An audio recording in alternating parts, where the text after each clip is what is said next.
Дорогие ветераны и участники Великой Отечественной войны, от души поздравляю вас с Днем Великой Победы.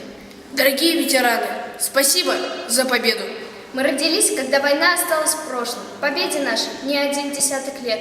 Но как же близко к нам это прошлое. Дай Бог вам, ветераны, долгих лет. Пусть помнят все про подвиг вашей жизни и не забудут ваши имена. И пусть уймутся войны в нашем мире в тот день, когда черемуха бела. Да, это праздник вашей седины. Вы, пережившие отчаяние и множество побед. Поклон нижайший до самой земли. Дай Бог вам, ветераны, долгих лет.